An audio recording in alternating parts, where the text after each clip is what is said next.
আজকে চালতা দিয়ে ডাল, পেঁপে দিয়ে ইলিশ মাছের মাথা দিয়ে তেল, পেঁয়াজ, এখন দিয়ে দিল মরিচ, হলুদ, লবণ।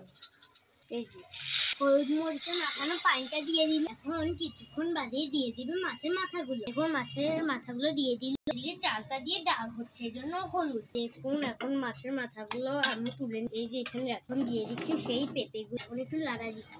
ডালটা যখন ফুটে যাবে তখন লবণ দিল। দেখুন কিভাবে এটা ডালটাকে কি জিনিস দিয়ে ঘুরাচ্ছে। দিচ্ছে চালতা, দিয়ে দিচ্ছে গরম পানি, ভাজি দিয়ে দিল। এখন ডালটা কেমন হচ্ছে দেখুন, ভালো হচ্ছে নাকি কমেন্টে বলবে। তেল, রসুনটা যখন বাদাম কালার হয়েছিল আমি ওটা দিয়ে দিল ডাল। দেখুন ডালটা দেখতে কতটা সুন্দর হয়েছে। এটা সেকেন্ডের ভিতরে এখন হয়ে যাবে।